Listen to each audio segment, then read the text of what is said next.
Olá pessoal, bom dia. Bom gente, sejam todos muito bem-vindos à nossa primeira aula de História.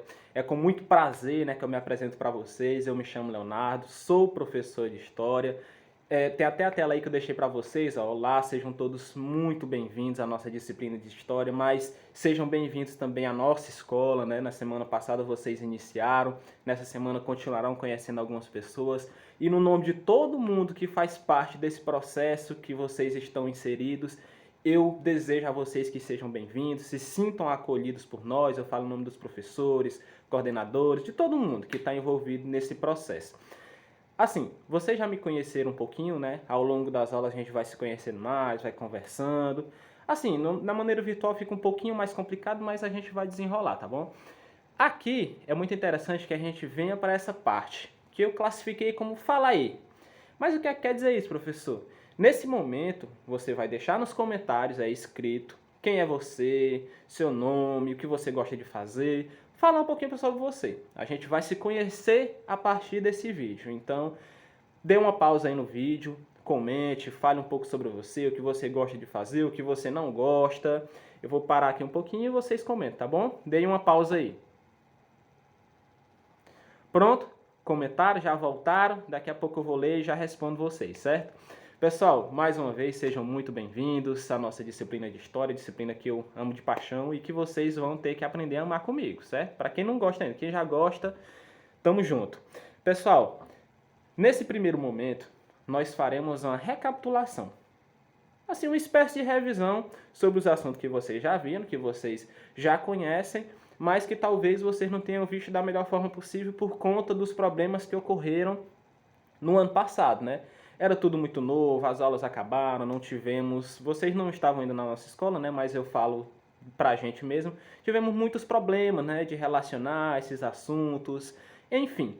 Nesse momento, como a gente já está habituado com esse sistema de aulas remotas, e espero que vocês também já estejam acostumados, a gente vai trabalhar esses conteúdos que ficaram para trás, mas que não foram de maneira alguma esquecidos. Nesse ponto, a gente vai falar um pouco sobre a ocupação da América, Da América em geral, não relacionado somente ao Brasil, tá bom? Nesse ponto é muito interessante que a gente fale sobre os primeiros habitantes do Brasil, mas também da América. Eu coloquei Brasil só para vocês realmente se situar no assunto. Primeiro, falaremos sobre os índios.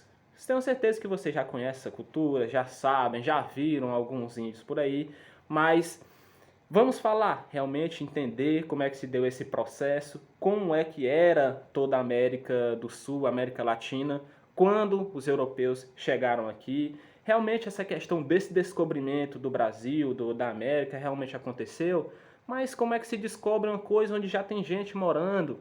Não sei, A gente vai descobrir a gente vai relacionar, vai descobrir todas as respostas dessas perguntas ao longo dessa aula, certo? Gente, eu até organizei o material de vocês aqui de uma maneira diferente, porque vocês estão sem os livros ainda, Então eu coloquei mais assunto nos slides para que vocês possam copiar. Então, enquanto eu vou falando, quem quiser dar uma pausa, copiar o assunto, é bem legal. Por isso que eu copiei mais coisas, deixei mais coisas para realmente trazer essa relação de vocês não terem um livro ainda, tá? Vamos aqui, gente. Os índios, como são referidos, são os povos originários que habitavam o território nacional antes da chegada dos portugueses em 1500. Lembrando que eu estou falando do Brasil, mas falando em toda a América Latina. Apesar do termo índio ser generalizante, os povos indígenas são marcados por uma enorme diversidade cultural. Então, esse nome vem realmente daquela relação que os europeus, teoricamente, não sabiam nem para onde é que estavam indo. Eles imaginavam que estavam indo sentido às Índias. Então, quando eles chegaram no Brasil ou em outra parte da costa da América do Sul, disseram, chegamos às Índias, então esse pessoal aqui são os índios. Então, por isso foram classificados dessa maneira, de uma maneira geralista, Não é todo mundo que estava realmente naquele ambiente poderia ser considerado como índio, tinha outras culturas, como incas, maias, isso já mais para outra região que não é muito aqui a gente está no Brasil. Mas, trazendo isso, a gente vai classificar para a ciência realmente em si, o que é ser índio. E tem a seguinte definição. Quando estamos falando de índios ou indígenas, referimos-nos aos primeiros habitantes do Brasil. Eles eram os habitantes originais que aqui presentes quando os portugueses chegaram, em 1500. Estima-se que na época havia de 5 a 7 milhões de indígenas. Então, é muito errado, né, dizer que houve descobrimento do Brasil, sendo que já aqui haviam cerca de 5 a 7 milhões de pessoas, né, de índios habitantes, com muitas sociedades já desenvolvidas, muitas línguas já faladas, muitos deuses sendo cultuados. Então, os europeus chegaram na América e descobriram, mas não descobriram porque realmente já tinha sido descoberto, né? Já morava muita gente aqui, mas a cunho de você realmente entender, quando se falar em descobrimento do Brasil, você pode sim dizer que foi em 1500, mas saiba que não foi. O que é ser índio, né? Eu coloquei até uma imagem para vocês, deixa eu ver se eu consigo dar um zoom aqui, de um desenho aí, né, bem ilustrativo, de um índio aí, de uma tribo, ali a casinha dele, que é uma oca. Tá tudo relacionado aqui nessa imagem realmente com o que é ser índio. Então nós temos a classificação da ONU, né, que é a Organização das Nações Unidas. Vocês ouviram muito falar sobre a ONU nessa pandemia, porque ela está sempre envolvida nessas negociações de vacina e tudo mais. Ela diz o seguinte, entende que os... Deixa eu só me afastar aqui, porque eu não estou vendo direito. Entende que os índios são como povos e comunidades que possuem ligação histórica com as sociedades antepassadas que viveram em território brasileiro antes da chegada dos portugueses. Esses povos entendem-se como grupos distintos de sociedades nacional, possuindo suas próprias formas de organização. Ao contrário do que muita gente imagina, quando os portugueses chegaram aqui, eles já encontraram a sociedade organizada, cheia de líderes, e ao contrário do que se pensa, nada de paz. A guerra aqui rolava solta, os índios não tinham sossego, meu amigo. O ser humano adora uma guerra, adora uma briga, e não é assim com as sociedades que não são organizadas dessa maneira ainda, como uma cidade, que a gente pensa em prefeito, em vereador, num estado que a gente já pensa num governador. Existiam outras formas de organização, mas a treta ainda rolava solta. Aqui eu trouxe até para vocês uma imagem, né? De a gente vendo aqui um ritual de dança indígena e mais uns dados aqui sobre essa população, que eu vou ler aqui para vocês. Ó.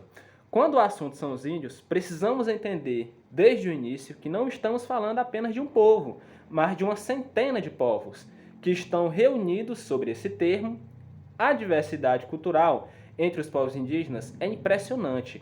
O censo do IBGE de 2010 mostra que atualmente existem 305 etnias diferentes só no Brasil, falando cerca de 274 línguas. Então você imagina a diversidade cultural desse povo só em você visitar, por exemplo, 2 tribos diferentes. Lá vai ter um tipo de organização, um tipo de chefia diferente, uma língua diferente. Imagina só você ter que conhecer todas, 274 línguas. Impossível, né? Mas é muito legal que a gente veja o quão rica é essa cultura, o quão ampla é essa cultura e que às vezes é bem marginalizada, né? Professor, o que é que você quer dizer com isso? Que às vezes a gente não, né? Mas algumas pessoas veem os índios como uma forma de pessoas preguiçosas, burras, que não se empenham em fazer as coisas porque eles vivem a vida deles em outro ritmo. Então, aos poucos, a gente vai tentar desmitificar essa visão europeia de que todo índio é preguiçoso, que todo índio é isso, é aquilo. Ao longo do tempo, a gente vai trabalhando isso e a gente vai entender realmente com calma. É só para a gente ter uma introdução momentânea, certo? Aqui, eu falei para vocês, né? Vocês viram que os índios têm 274 línguas só aqui no Brasil, né? Fora em outras localidades. E você, sabe falar alguma palavra indígena? Não? Sim? Não? Me respondam aí. Apesar de eu não estar podendo ver vocês aqui, mas eu já imagino a resposta de vocês. Alguns disseram que sim, outros disseram que não. Mas saiba que o português que nós falamos está cheio de palavras indígenas. E eu trouxe alguns exemplos aqui para a gente ver que no nosso dia a dia a gente já fala várias palavras indígenas sem sequer perceber. Eu vou até colocar minha caneta aqui, deixa eu ver se eu consigo. Só um instante. Pronto. Capivara é uma palavra indígena que diz, o significado dela é comedor. E a gente faz relação com capivara, né? Gosta de ficar roendo aquelas madeirinhas. Carioca. Você já ouviu falar carioca? Quem mora no Rio de Janeiro é um carioca, né? Então, eles chamavam o homem branco de carioca. Então, quem mora no Rio de Janeiro é carioca, mas para a linguagem indígena, quem é carioca é um homem branco. Catapora, e quem já teve catapora, sabe aquela doença que a gente fica cheio de bolinhas, é uma febre muito forte. Vocês estão até na idade de ter catapora, né? Mas com as vacinas é bem leve, né? Mas antigamente era uma doença bem séria. Então, catapora, para os índios, é aquilo que brota. E quando você está com catapora, não brota umas bolinhas na sua pele? Então, catapora. Catupiry, olha só aí, quem nunca ouviu falar catupiry? Por exemplo, queijo catupiry. Para eles, catupiry quer dizer, né, que ainda se fala assim, excelente. Então, para você que gosta de queijo catupiry, você gosta de um queijo excelente. Guanabara você já falou bastante, que é aquele ônibus, sabe? Aquele ônibus é bem conhecido. E para ele significa mar. Mingau, quem nunca comeu um mingauzinho aí, hein? Quando estiver fazendo um friozinho é bom. E para ele significa comida que gruda. Por isso que o mingau é meio grudento. Perereca. Quem nunca falou perereca? E perereca significa indo aos saltos. Perereca não pula? Então, você viu a riqueza que a língua indígena tem? Você conhecia muito dela e nem sabia. Eu trouxe só alguns exemplos, mas tem diversos exemplos relacionados a isso e que você pode depois estar dando uma pesquisada aí, você vai ver quanta coisa a gente usa dos indígenas e nem percebe. Deixa eu ver aqui, se dá para passar aqui. Pronto. Por que são chamados de índios, né? Eu já dei uma introduçãozinha para vocês, o porquê dessa definição como índios, mas a gente vai ver realmente aqui por que esse nome surgiu, por que chamavam dessa forma, e quem quiser copiar aí depois, né? Só dá uma pausa. Deixa eu ver se eu consigo deixar um pouquinho maior. Pronto. Diz o seguinte nessa definição que eu trouxe para vocês. O termo índio foi estabelecido por Cristóvão Colombo.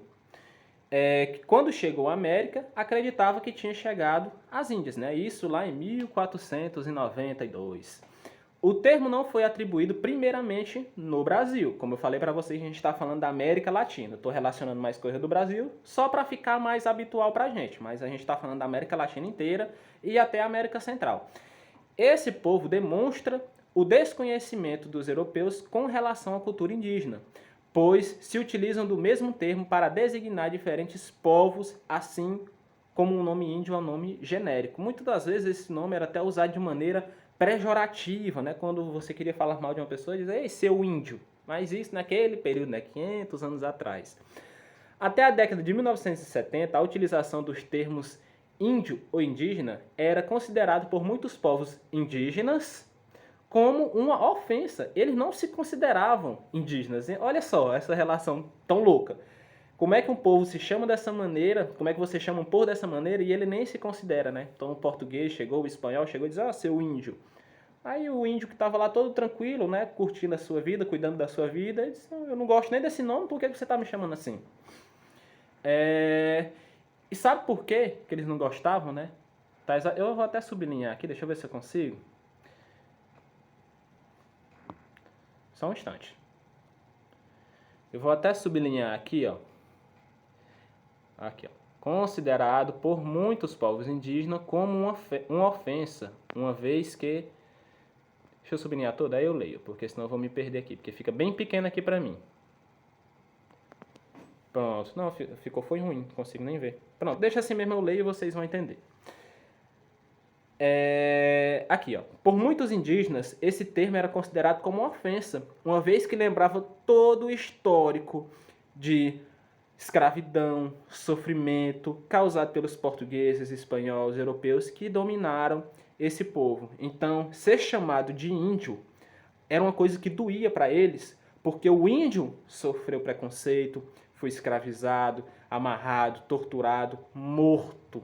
Então, o termo indígena se assemelha muito com o termo negro, que a gente vê sofrendo bastante preconceito. E por que dói tanto, às vezes, ser chamado de negro? Por conta desse histórico de sofrimento, de preconceito, de luta, mas essa palavra tem ganhado muito poder ao longo dos anos. E depois a gente vai ver realmente a importância de se autotitular quando você é uma pessoa de cor, de assumir realmente sua essência, sua raiz, porque sem a população negra ou sem a população indígena, não existiriam muitas das outras populações. Então é muito legal a gente trazer essa relação de identidade para ver que esse preconceito está muito relacionado com burrice. Uma pessoa preconceituosa, primeiramente, ela tem que ser bastante burra, certo? Índios no Brasil hoje. Aqui, gente, é uma parte muito triste, porque quando o português chegou aqui, existiam, né, cerca de 5 a 7 milhões de indígenas em toda a América Latina. Aqui no Brasil, como é o território maior, imagina-se que tinha mais ou menos de 4 a 5 milhões de índios. Hoje, segundo o IBGE, existe menos de 1 milhão de índios nativos, puros, e cerca de 2 milhões ali com uma etnia meia diversa. Então imaginem o quanto esse povo sofreu, o quanto esse povo lutou, o quanto esse povo foi abalado com a chegada dos portugueses aqui, porque diminuiu sua população quase, não vamos dizer nada, né? Mas a bem pouco. Imagine 4, 5 milhões de pessoas reduzida a menos de 1 milhão. É pouca gente demais, não é? Como vimos, a diversidade é a palavra-chave para entendermos os indígenas. Então, cada povo possui diferentes formas de organização social, política, econômica e relacionar também esses povos com o mundo exterior. Existem alguns indígenas que gostam, né, das pessoas de fora, outros que não querem relações, que não querem nem saber.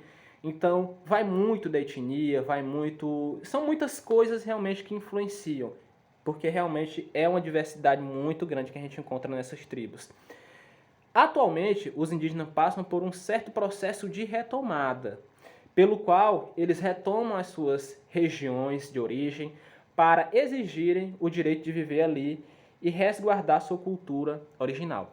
A gente vê muito nos jornais, às vezes falando de confronto, né, entre os indígenas e os criadores de gado, entre os indígenas e pessoas que estão morando ali em uma certa reserva. Para aqueles indígenas, o passado deles é muito importante. E ver outras pessoas morando nas terras que foram dos ancestrais deles é quase que uma afronta. Então a gente pensa, meu Deus, o índio é doido, pega um facão e vai tentar invadir um terreno onde todo mundo está armado. Mas para ele, aquilo é um motivo de desonra muito grande ver pessoas que assumiram a moradia dos seus ancestrais. Entendeu? Então, quando a gente vê realmente os índios passando na televisão, é muito bom que a gente pare um pouco, não seja preconceituoso, se imagine no local dele e pense, realmente também se fosse eu acho que eu faria a mesma coisa. Pessoal, aqui a gente encerra a nossa aula de hoje. Espero que vocês tenham entendido, aprendido um pouquinho sobre a cultura indígena e o de como esse pessoal realmente é sofrido e que precisa realmente ser valorizado. Na próxima aula falaremos um pouco sobre o homem na América. O que é que eles encontraram aqui, quando eles chegaram, como eles chegaram aqui. Realmente vamos destrinchar todas essas relações desse período tão interessante da nossa história. Pessoal, eu vou ficando por aqui e até a próxima.